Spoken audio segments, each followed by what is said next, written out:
Senior नेता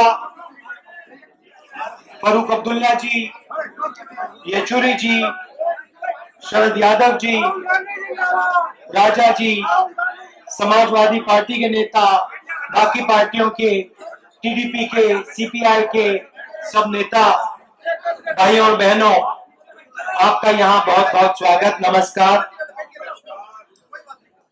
देखिए, जैसे वीएम सिंह जी ने कहा, आज हिंदुस्तान के सामने दो बड़े मुद्दे हैं। एक मुद्दा हिंदुस्तान के किसान के भविष्य का मुद्दा और दूसरा हिंदुस्तान के युवाओं का रोजगार का मुद्दा। ये दो मुद्दे हिंदुस्तान के सामने हैं और लड़ाई है तो युवाओं और किसानों के भविष्य की लड़ाई है। पिछले 4.5 साल में नरेंद्र मोदी जी ने, बीजेपी ने 3.5 लाख करोड़ रुपए हिंदुस्तान के 15 सबसे अमीर लोगों का कर्जा माफ किया है और 12.5 लाख करोड़ रुपए जिसे Narendra Modi ji, Arun Jaitley ji non performing assets कहते हैं, उनका आने वाले समय में वो कर्जा माफ करना चाहते हैं। हम यहां से न्याय की बात कर रहे हैं। अगर 15 लोगों को 3.5 लाख करोड़ रुपए कर्जा माफ किया जा सकता है तो हिंदुस्तान के करोड़ों किसानों का कर्जा माफ किया जाएगा।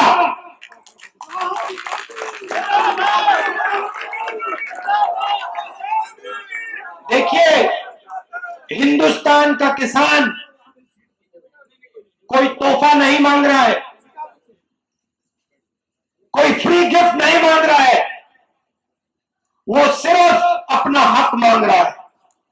प्रधानमंत्री जी ने कहा था सही दाम दिलवाएंगे, प्रधानमंत्री ने कहा था बोनस मिलेगा, एमएसपी बढ़ाई जाएगी, और आज हालत क्या है?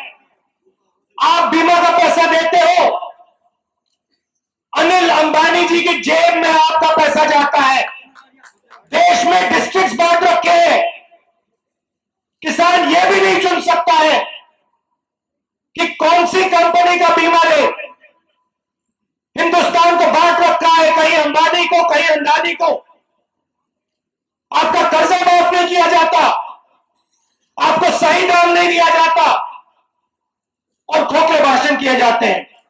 हिंदुस्तान का किसान मोदी जी से अनिल अंबानी का हवाई जहाज नहीं मांग रहा है,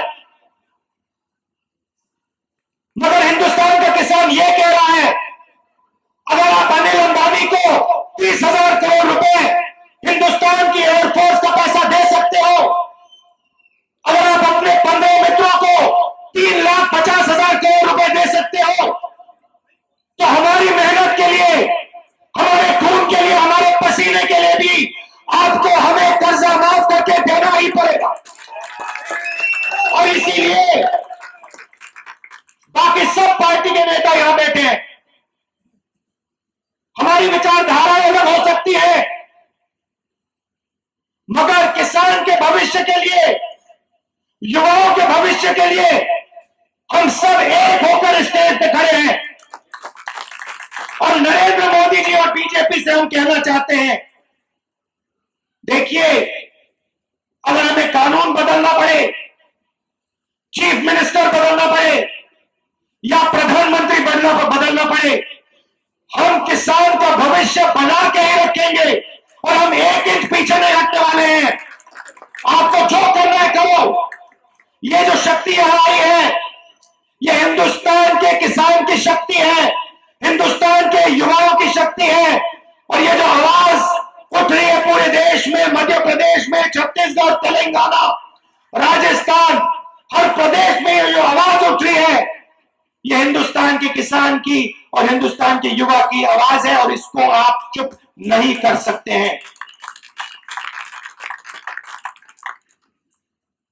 मोदी जी का चेहरा है, मगर उनके मुंह से हिंदुस्तान के 15 सबसे अमीर अनिल अंबानी जैसे लोगों की आवाज निकलती है। हिंदुस्तान की सरकार किसानों का काम, युवाओं का काम जब तक नहीं करेगी वो इस देश में नहीं बढ़ सकेगी। तो यही हालत हो गई है।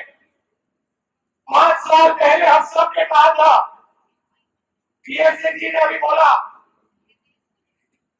अगर कोई भी सरकार हिंदुस्तान के किसान का अपमान करेगी, हिंदुस्तान के युवाओं का अपमान करेगी, तो सरकार को किसान और युवा हटा के ही दिखाएगा और यही होने वाला है।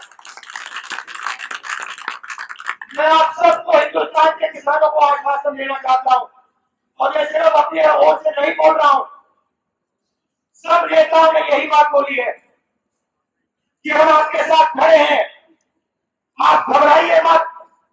आप देश को भोजन देते हो, आप 4 बजे सुबह उठकर देश को अपना खून पसीना देते हो, हम आपके साथ खड़े हैं। कानून बदलना हो, जो भी करना हो आप हमें बताइए, जो आप हमें कहोगे हम आपके साथ खड़े होकर करके दिखाएंगे। इस देश को कोई एक व्यक्ति नहीं चलाता है, कोई एक पार्टी नहीं चलाती है। इस देश को किसान, मजदूर, छोटे दुकानदार, युवा, माताएं, बहनें चलाती हैं। आपने इस देश को बनाया है, आपकी शक्ति ने इस देश को बनाया है। मैं आप सबका दिल से धन्यवाद करता हूं।